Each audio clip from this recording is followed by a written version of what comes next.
building just collapsed on us inside the lobby. Is that a secondary explosion? Yes, it was. That was definitely secondary explosion. I heard a second explosion. You could see the rush a little on the street as people continue to run. Many of them were cars. A great ball of fire, smoke started billowing out. There was a voice in the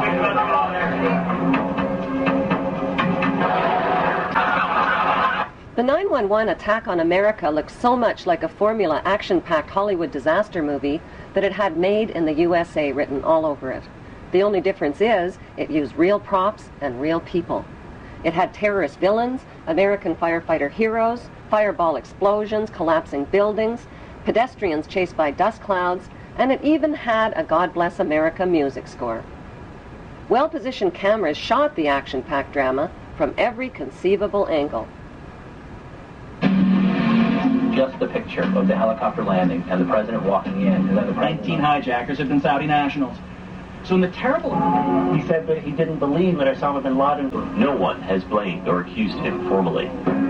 knew that how many people worked in the city is confirming that some 265 firefighters are believed. None of us will ever forget this day. People who knock these buildings down will hear all of us now. Since America remembers Sunday, 83rd. During the first week, the 911 producers made a spectacular fortune just on the stock market alone. How? By knowing in advance that the stocks in airline and insurance companies associated with the 911 crash would fall in value. Using that inside information, they made negative bets on the stock market called put options. Put options are bets that a certain stock will fall in value by a certain date. It's big risk gambling, unless you've got inside information that can turn your bet into a sure thing. But that's illegal if you get caught at it. Put option bets on the decline in 911-related airline and insurance stocks skyrocketed by a whopping 600% just before 911, which means that somebody knew about the attacks before they happened. Who exactly were those somebodies?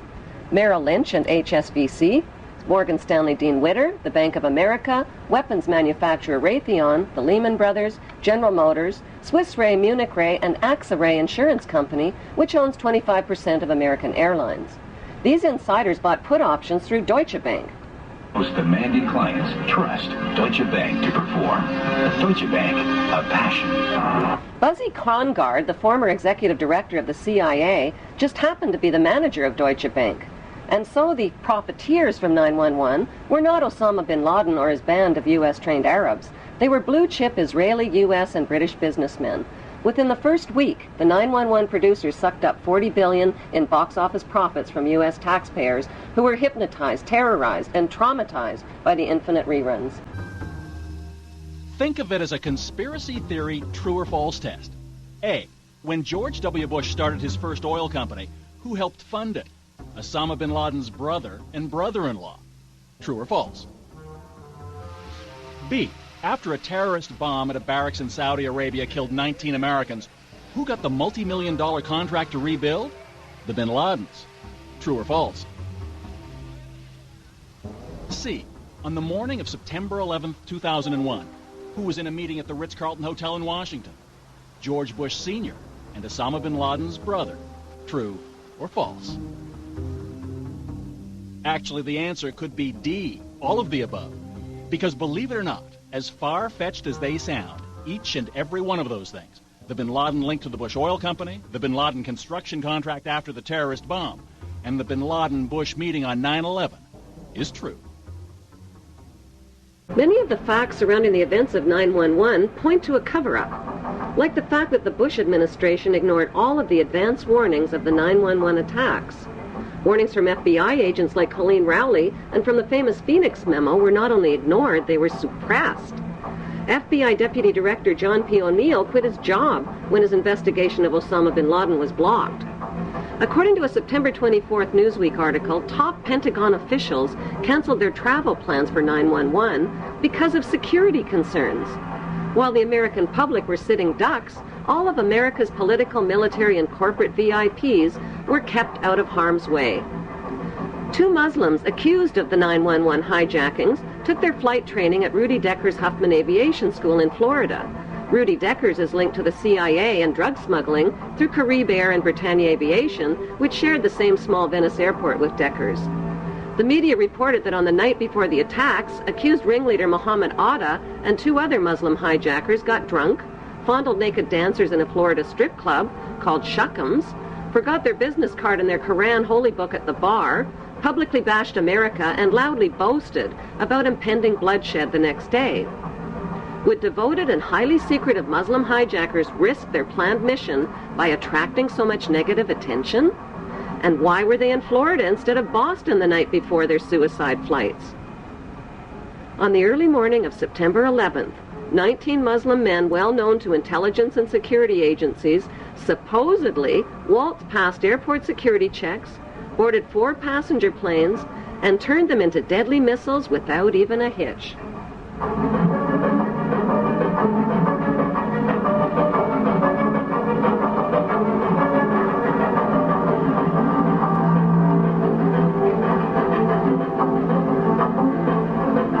By 8:13 a.m., flight controllers temporarily lost radar contact with American Airlines Flight 11 and reported a suspected hijacking. Even though Andrews Air Force Base is only 10 minutes from Washington, emergency response fighter jets took close to an hour instead of the typical 15 minutes to scramble and begin searching for the hijacked planes. By then, it was too late. President Bush already knew about the first Flight 11, which occurred at 8:46 a.m., when he sat down to chat with school kids at Booker Elementary School. It wasn't until 9:05 a.m. that he was notified that a second plane, Flight 175, had also crashed into the World Trade Center and that America was under attack. Instead of being whisked to safety in this national emergency, Bush nodded and continued chatting with the kids for another 20 minutes about a pet goat, while American citizens were burning alive and leaping to their death from the smoking towers. Wailing against the wind as they fell, almost as if they had second thoughts. It was absolutely horrifying.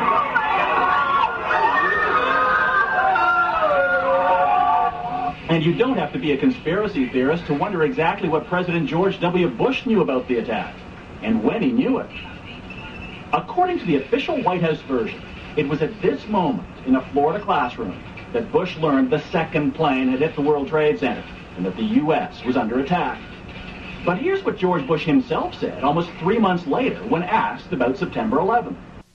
I was sitting outside the classroom waiting to go in, and I saw an airplane hit the tower of a TV. You know, the TV was obviously on, and I used to fly myself, and I said, well, there's one terrible pilot. And it said it must have been a horrible accident. But I was whisked off there. I didn't have much time to think about it. Now, wait a minute. George Bush was told about the second plane while he was inside the classroom. So you just heard him describe seeing the first plane crash on television that day. But that's impossible. No one saw the first plane crash on TV on September the 11th because the videotape of it didn't surface until the next day. At 9:55 a.m., President George W. Bush took off in Air Force One with no escort or protection from fighter jets and circled around for the next hour. Why was the president's plane airborne and unescorted for an entire hour while hijacked planes were roaming the skies? The inexperienced hijacker pilots who took only a simulated flying course reportedly flew the third hijacked plane, Flight 77, into a Top Gun 270-degree turn, bypassed the offices of the Joint Chiefs of Staff, and crashed into an insignificant part of the Pentagon that was under renovation. Within hours of the 911 hijackings, a massive Blame the Muslims campaign was launched by CNN and the media and continues to this day. In less than 48 hours, the names and mugshots of 19 accused Muslims were flashed across TV screens. If government investigators knew nothing, how did they identify 19 Muslim men as the hijackers so fast, from fake passports and with no DNA evidence? How could Muhammad Atta's passport survive the fireball explosion that supposedly cremated him, fly out of his pocket, fly out of the incinerated plane, flutter to the ground into 2 feet of debris, and end up in readable condition in the hands of investigators, all within 48 hours? Why did 19 Muslim men even need passports on domestic flights? How were passports found but not the plane's voice recorders? Why did the hijackers need passports they would never use again after their suicide flights? And why were the 19 accused Muslims not under surveillance on 911 if they were so easy to identify? The suitcase of accused ringleader Mohammed Atta was never loaded onto the hijacked plane and conveniently fell right into the hands of investigators. It was jam-packed with incriminating evidence, including a Quran, a how to fly a commercial airplane video, and a fuel consumption indicator. Why would a hijacker about to die on a suicide mission pack a suitcase? It seems Mohammed Atta was a very forgetful ringleader who carried around a lot of Quran holy books. He reportedly forgot one Quran in a Florida strip club, another in a rental car, and still another one in his lost suitcase at the airport.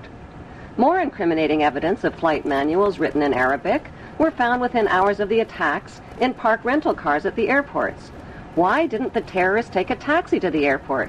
Can they be that smart and that stupid at the same time? The conspicuous trail of planted evidence continued 3 weeks after the 9/11 attacks, when anthrax letters killed 5 people and were clearly worded to throw the blame on Muslims. Death to America, death to Israel, Allah is great. It has since been proven that the anthrax came from a U.S. Army lab and was never mailed by Muslims. Were the 19 Muslims accused of the hijacking set up as patsies and framed? If so, who set them up? Right after the attacks, CNN deceptively and repeatedly showed an airport security video of Mohammed Atta. CNN neglected to tell viewers that the video showed Mohammed Atta boarding a plane at Portland, Maine, not the hijacked plane. There are no airport security videos of any of the 19 accused Muslims boarding any of the hijacked planes.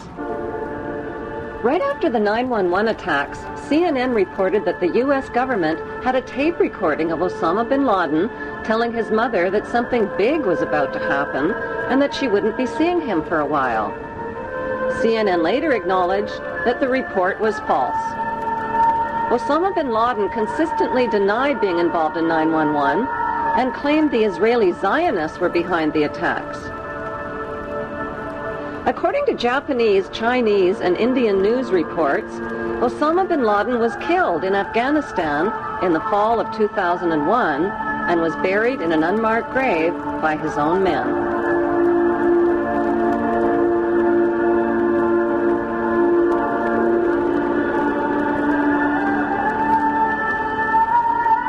You're following the money trail of Osama bin Laden. Army sources telling me, even via Iraq, via other places overseas, we know where he is. We're on him. It's just a matter of time. Do you agree with that? I believe he's dead. Really? I'm 98% positive that we killed him in December of 2001 during the Tor War campaign. I've seen no proof of life since then, regardless of these tapes that are cobbled together.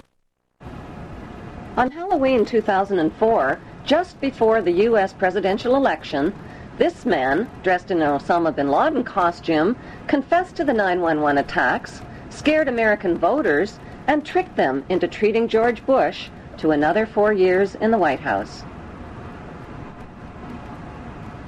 Zionist extremists believe that Hebrew Jews are God's chosen race of people with a God-given right to the land of Israel. The Muslim world and millions of Europeans, including Germany's former Minister of Technology, Andreas von Bülow, believe that Zionist extremists staged the 9/11 attacks on America to ignite the war on terrorism. That war has targeted Israel's Muslim enemies and is being fought and paid for with the blood, the lives, and the tax dollars of terrorized American citizens.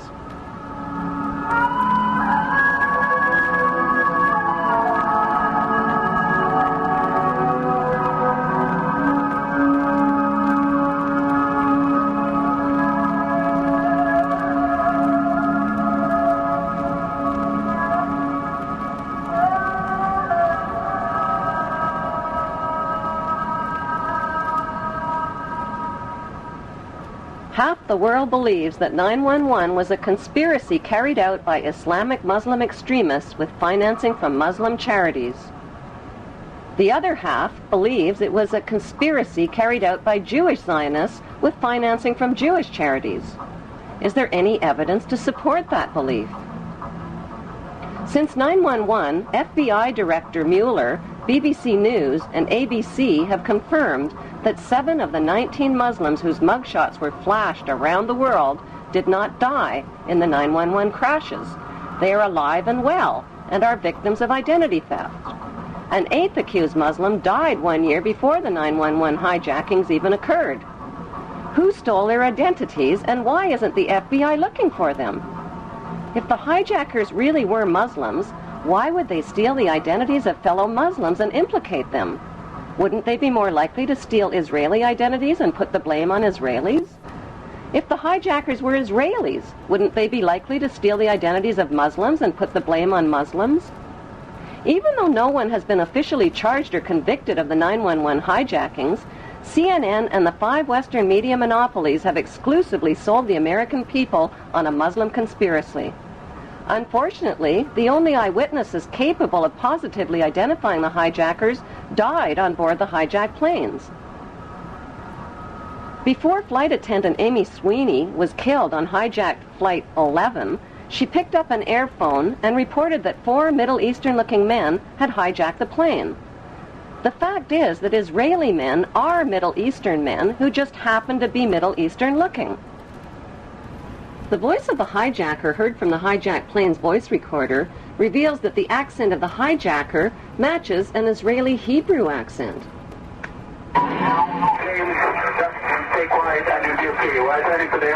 The next transmission comes seconds later.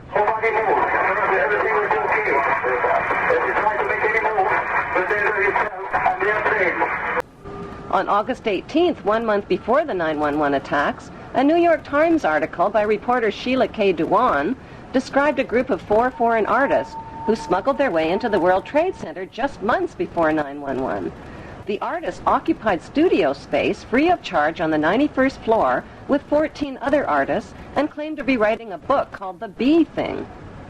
They also claimed that they constructed a temporary balcony on the 91st floor as a prank. Somehow, these so-called artist pranksters escaped the attention of the World Trade Center's heavy security companies. George W. Bush's brother, Marvin Bush, just happened to be the director of Securicom, which provided electronic security for the World Trade Center. By some mysterious coincidence, Marvin Bush's company also provided electronic security for 911's United Airlines and 911's Dulles Airport. So what were 18 foreign artists really doing living free of charge in one of the world's most expensive rental spaces? Many top engineering and demolition experts believe that the Twin Towers were rigged with explosives which caused the buildings to implode vertically in a typical controlled demolition. The reason the collapsing buildings looked like a controlled demolition, say experts, is because they were a controlled demolition. Photos and video recordings confirm that explosions occurred at the base of the 2 towers as well as in Building 7 before they fell. On September 24th, firefighter Louis Caccioli told People Weekly point blank, "We think there were bombs set in the building." That claim was echoed by many witnesses and by firefighters who heard the explosions just before Tower 1, Tower 2, and Building 7 collapsed. The steel-supported Twin Towers were built to withstand the impact of a passenger jetliner, yet the official explanation for their collapse is that the burning jet fuel heated the steel support beams and caused them to buckle.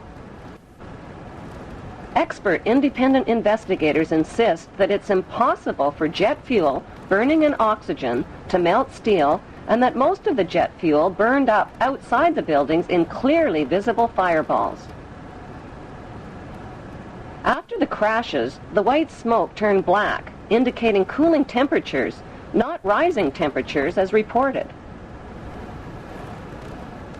Why did a company called Controlled Demolition quickly haul away, melt down, and dispose of 499,850 pieces of structural steel that could have proved the temperature the steel had reached and the use of explosives? Why did Tower 2 that was hit last fall first, 53 minutes after being struck, whereas Tower 1 fell 1 hour and 28 minutes after being struck? An even bigger mystery is why Building 7, owned by Larry Silverstein, collapsed much later on in the afternoon, even though it had never even been hit. If these 3 World Trade Center buildings were rigged with explosives, when could the explosives have been installed, and who controlled access to the buildings? The 30-year-old World Trade Center has always been publicly owned and managed by the New York, New Jersey Port Authority. That is, until a Jewish businessman named Louis Eisenberg became the chairman. Eisenberg is an active leader in Jewish Zionist organizations. He personally oversaw negotiations that put the publicly owned World Trade Center into private hands. Those private hands belonged to two Jewish pro-Zionist billionaires named Larry Silverstein and Frank Lowy, even though their bid was lower than other bids. Lowy served as a commando in the Israeli army, and Silverstein just happens to be the former chairman of the United Jewish Israel Appeal. With Eisenberg's help, they landed the 99-year lease worth $8 billion for half price at $3.5 billion. During the moving, renovations, and security changeovers, explosives could have easily been installed in the buildings without detection. George W.'s brother, Marvin Bush, was not only the director of the World Trade Center's electronic security company, he was also the director of the World Trade Center's casualty insurance company called Houston Casualty. That company terminated their insurance coverage for the World Trade Center before 9/11, right in the nick of time. Another suspicious company occupied the 16th and 17th floors of the North Tower. That company, called Zim Israeli American Shipping, suddenly broke their lease, paid a $50,000 penalty, and moved out of the World Trade Center only weeks before 9/11. Zim Israeli American Shipping is owned by Zim Israel Navigation, which just happens to be owned by the government of Israel. If the new owners, Silverstein and Lowy, knew about the 9/11 attacks in advance, why did they buy a 99-year lease to the doomed buildings? Because they could do the simple math. Silverstein bought the $3.5 billion World Trade Center with only a $15 million down payment, which amounts to 0.01% of the total. He took out maximum terrorist insurance coverage only 6 weeks before the attacks. The demolition of the World Trade Center buildings on 9/11 eliminated Silverstein's cost for an $800 million facelift to update the aging 30-year-old buildings. As soon as the spanking new World Trade Center is finally built and expanded to over 11 million square feet of rental space, Silverstein stands to pocket billions of dollars per month. In the meantime, U.S. taxpayers are covering Silverstein's so-called losses.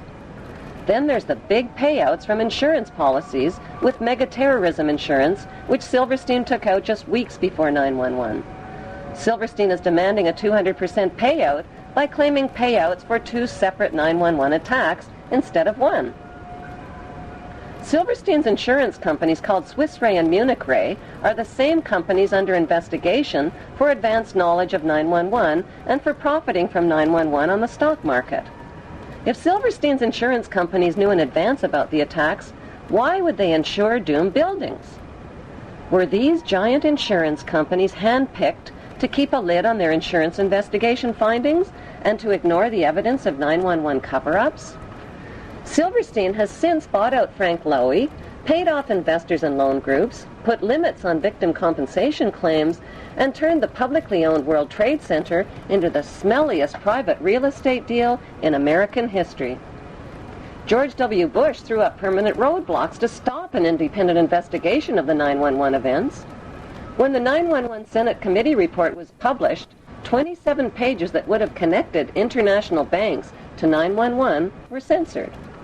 On October 30th, 2003, a CBC television documentary investigated the 10-year friendship between the Bush family, the bin Laden family of Saudi Arabia, and the Saudi royal family. That friendship includes illegal presidential campaign contributions and partnerships in oil and weapons companies like the Carlyle Group. Since 9/11, 2,500 relatives of victims filed trillion-dollar lawsuits against 7 international banks, against the Saudi friends of the Bush family, and against the U.S. government for suppression of information. On 9/11, all U.S. flights were canceled, and desperate relatives of 9/11 victims were grounded. 48 hours later, September 13th, an update. Private flights were still prohibited. To take off required government approval at the highest level. That morning, Prince Bandar of Saudi Arabia visited the White House. And later that day, something unusual began to happen. Despite the blanket aviation ban, several private planes, from Lear jets to a 747, were cleared to depart from various U.S. cities. On board were dozens of the Saudi elite, almost every one of bin Laden or a Saudi royal. Since 15 of the 19 hijackers were accused of being Muslims from Saudi Arabia, why wasn't the fury of George W. Bush directed at Saudi Arabia instead of opium-rich Afghanistan and oil-rich Iraq? Before the first plane ever even hit the first tower on 9/11, a massive military buildup was organized near Afghanistan called Operation Swift Sword and Operation Bright Star. 23,000 British troops were sent to the Oman Gulf near Afghanistan, and 17,000 U.S. troops joined NATO troops in nearby Egypt. All of these forces were positioned for attacks on the Muslim countries of Afghanistan and Iraq before 9/11. The Patriot Act, which was designed to limit American citizens' democratic rights and freedoms, was also designed and written months before the first plane ever even hit the first tower.